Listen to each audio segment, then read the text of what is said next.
We live in a world obsessed with motivation. Social media is filled with flashy quotes, dramatic speeches, and emotional videos telling you to chase your dreams. And while emotion can spark action, it rarely sustains it. The truth is simple but often overlooked. Discipline is not emotional. It's systematic. The strongest people aren't the ones who feel the most inspired. They're the ones who built systems that keep moving, even when motivation dies. This is the power of reprogramming your brain. Your brain is not you. It is a tool, complex, powerful, and programmable. If you don't take control of its programming, it defaults to your past conditioning. Most people live in loops of old emotional reactions, triggered by familiar cues. That's not weakness, it's biology. But understanding this gives you a new kind of power. You can write new code. Every thought, every habit, every response is a circuit. Repetition strengthens it. Ignore a pattern, and it weakens. That's how habits form, and how they fade. With consistent, intentional input, you can literally rewire your neural pathways. There's a saying in neuroscience: neurons that fire together, wire together. The more often two events occur together, like feeling stressed and reaching for junk food, the more likely your brain will link them. These links become habits, and habits become identity. But identity is not fixed. You're not lazy. You just have a brain that's been conditioned to save energy by avoiding discomfort. Rewiring starts by recognizing that your reactions are not moral failings. They're just worn-out circuits that need to be redesigned.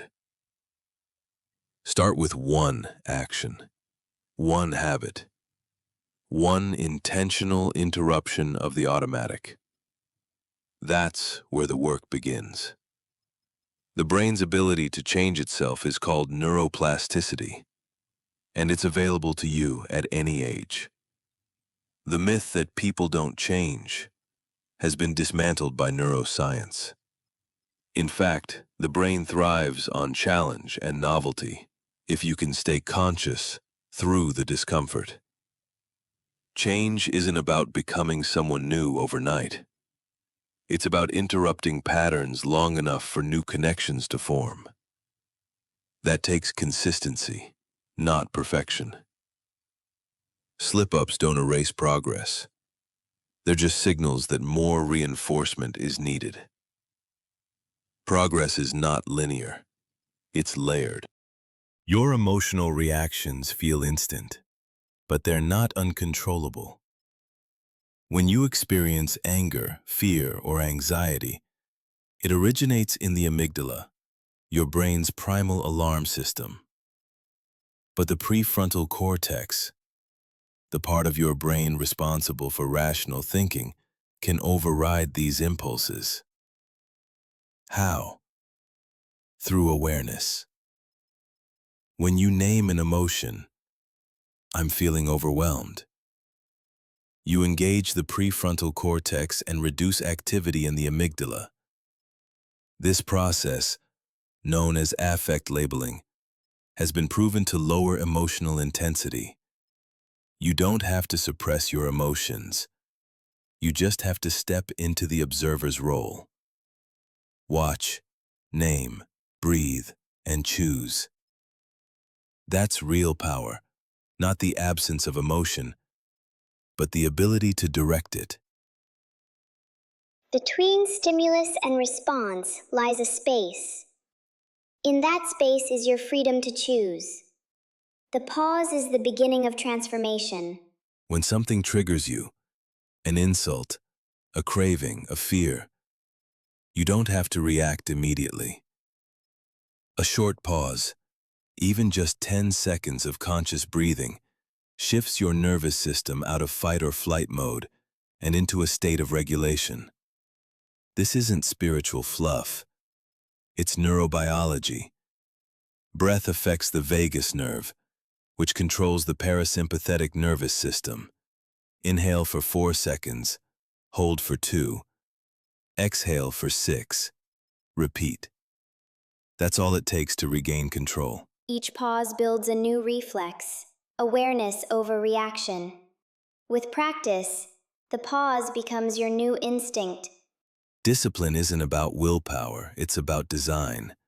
Your brain makes thousands of micro decisions each day, and everyone consumes energy. A smart environment reduces the need for constant willpower. Want to read more? Put a book on your pillow. Want to eat healthier? Remove junk food from your home. Want to work out in the morning? Lay out your clothes the night before. These are not hacks. They are neurological cues. The fewer decisions you have to make, the more energy you have for what matters. Don't fight your environment. Design it. Focus is not about trying harder. It's a limited resource tied to your neurochemistry. When you're focused, your brain releases dopamine, motivation, and acetylcholine, precision. These chemicals help you enter a state of deep work, but distractions, like social media, notifications, background noise, pull your attention and drain these chemicals. That's why multitasking feels exhausting. Instead, work in focused intervals. 25 to 90 minutes of distraction-free effort, then rest. This rhythm protects your mental energy and boosts cognitive performance. Focus is your greatest asset in the age of noise. High achievers don't wake up every day full of passion. They wake up and follow their systems. Systems don't depend on how you feel. They depend on clarity, simplicity, and consistency. A good system includes a clear cue, same time, same place, a defined action, what to do, a rewarding finish, small win or trackable progress. This is how professionals train, how writers write books, how athletes win championships. Not through emotion, but through structure. The hardest moments in life are the best moments to rewire your brain. Neuroscience shows that under stress, the brain becomes more flexible. This is your chance, not to break, but to build. When you face adversity, you can react emotionally and reinforce old patterns, or respond consciously and create new ones. The choice you make during hardship defines who you become.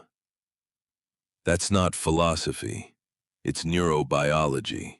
Pain creates plasticity, but only if you stay conscious. Let's end with this truth.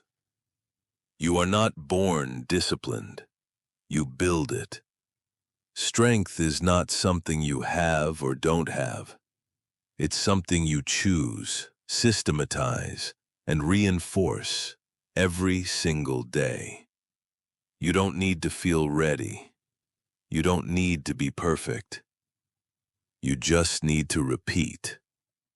Awareness over reaction. Breath over impulse. Systems over feelings. Response over habit. Each day, you lay a new brick. And one day you'll look around and realize, this is who I've become. Not by accident, not by emotion, but by conscious design. And that is the ultimate freedom.